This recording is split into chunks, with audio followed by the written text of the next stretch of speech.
že je 15. november. Ja si robím takýto prieskum, čo zrezať, čo nechať na túto. My som chcel mať budúci rok jablone na tom, takže tuto sú dvojročné štepy, už možno nejaký puk tuto mohol byť, nejaké jabká na tom. No, taktiež otázka aj na tento strom, že či ponechať výhony, alebo ich skrátiť, aby ich vietor náhodou nevylomil, aj keď 2 roky ich nevylomil vietor, takže ich mal vylomiť.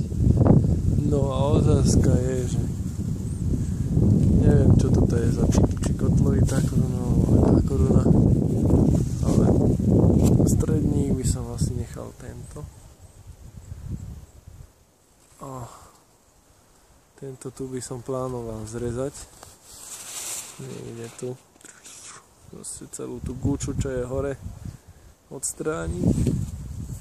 Taktiež túto guču hore odstrániť. Niekde na taký smerom von z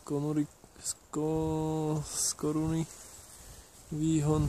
Taktiež aj tu by som to odfaklil. A tiež tu, no. Po prípade nejaké návrhy, nápady, ako by ste vyriešili tento rébus tohto pekného stromu, ktorý je trošku v zlom stave.